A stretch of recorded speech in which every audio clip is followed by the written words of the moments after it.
এবার নিত্যপণ্যের বাজার পরিস্থিতি জানাতে সরাসরি যুক্ত হচ্ছেন সহকর্মী নূর ইসলাম রকি। রকি যুক্ত হচ্ছেন। রকি, খুলনার বাজারে পণ্যের দরদাম কেমন দেখছেন, বিস্তারিত জানাবেন। ধন্যবাদ দিনিয়া। যেমনটি আপনাকে আমি বলতে চাচ্ছি সেটা হচ্ছে যে খুলনায় কিন্তু ঈদের পর দ্রব্যমূল্যের ঊর্ধ্বগতি কিন্তু রয়ে গেছে। কাঁচা বাজার, মাংসের বাজারে কিন্তু আসলে দাম কমে নেই। সরকারের যে নির্ধারিত দ্রব্যমূল্যর যে তালিকা আছে সেই তালিকাটা আসলে মানা হচ্ছে না। আমরা কয়েকটি বাজার কিন্তু ঘুরে দেখেছি যে গরুর মাংস, কাঁচা ঝাল, মুগ ডাল, মসুর ডাল সহ সব ধরনের পণ্যের কিন্তু আসলে দাম বেড়ে গিয়েছে। আমি আপনাকে একটু জানাতে চাই যে আসলে যে বাজারগুলোতে আমরা ঘুরে দেখেছি যে কাঁচামরিচের দাম কিন্তু অত্যাধিক পরিমাণে বেড়ে গিয়েছে। সরকারের নির্ধারিত কাঁচামরিচ প্রতি কেজি ৬০ টাকা করে বিক্রি করার কথা থাকলেও আমরা কিন্তু বাজারে দেখেছি যে ১০০ টাকা করে কাঁচামরিচ বিক্রি করছে। পাশাপাশি যদি একটু মুগ ডালের কথা বলি, মুগ ডালের ক্ষেত্রেও আপনার সরকারি রেট হচ্ছে ১৬৫ টাকা, কিন্তু বাজার মূল্য ১৮০ টাকা। এমনকি আলুর ক্ষেত্রেও, আলু একটু সহজ বলবো না, আলুর ক্ষেত্রেও কিন্তু একই সমস্যা। ২৮ টাকা করে সরকারি রেট থাকলেও এটা বাজারে বিক্রি হচ্ছে ৫০ টাকা করে কেজি। আর পাশাপাশি মাছ বাজারের ক্ষেত্রেও যদি বলি যে কাতলা বা পাঙ্গাস মাছের নির্ধারিত যে রেট আছে, রেট থেকেও কিন্তু ৫০ থেকে ৭০ টাকা বেশি বিক্রি হচ্ছে। আর মাংসের বাজারেও একই অবস্থা। গরুর মাংস কিন্তু সরকারি রেট ৬৬৪ টাকা বিক্রয় মূল্যে থাকলেও ৭০০ থেকে ৭৫০ টাকা পর্যন্ত গরুর মাংস বিক্রি করছে।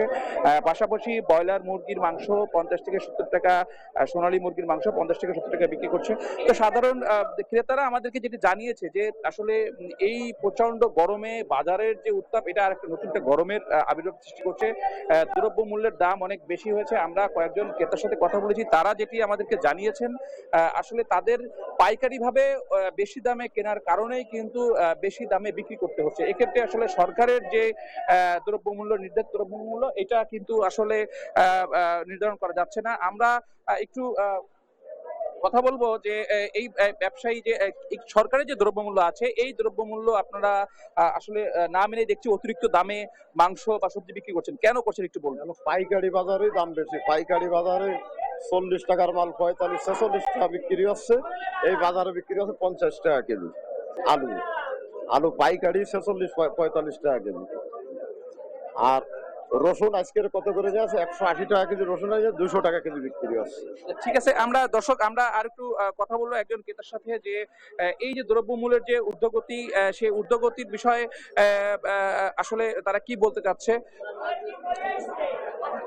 একটু আমাদেরকে জানাবেন যে দ্রব্যমূল্য আসলে কাঁচা বাজারের যে দ্রব্যমূল্যের ঊর্ধ্বগতি দেখা যাচ্ছে, এখানে আলু হচ্ছে সরকারের নির্ধারিত মূল্য হচ্ছে ২৮ টাকা, এখানে বিক্রি হচ্ছে ৫০ টাকা, ৫৪ টাকা। ঝালের কেজি হচ্ছে ১০০ টাকা। তাহলে অসহায় যারা গরিব ফ্যামিলি আছে বা মধ্যবিত্ত পরিবারে যারা জন্মগ্রহণ করেছে, তারা কিভাবে আর কি এই পরিবার চালাবে, সংসার চালাবে? লিনিয়া, আপনি যেমনটা শুনছিলেন যে খুলনার যারা ক্রেতারা আছে তারা কিন্তু বলছে যে দ্রব্যমূল্যের যে ঊর্ধ্বগতি, এটা আসলে নিয়ন্ত্রণের বাইরে। সরকারের যে নির্ধারিত মূল্য আছে, সেই মূল্যটা আসলে বাজারে কেউই নিয়ন্ত্রণ করতে পারছে না। আমরা একটু সরকার আরেকটা বিষয় একটু বলে রাখি যে এই যে বাজারগুলো, যেমন খুলনার যে বাজারগুলো আছে, বড় বাজার, দৌলতপুর বাজার, শিরোমণি বাজার, খালিশপুর বাজার, এইসব বাজারে কিন্তু ভোক্তা অধিকার বা সরকারি কোনো কর্মকর্তাদের তেমন কোনো অভিযান কিন্তু আমরা দেখতে পারি না। এই যে সরকারের রেটটা তারা নিয়ন্ত্রণের জন্য কাজ করছে।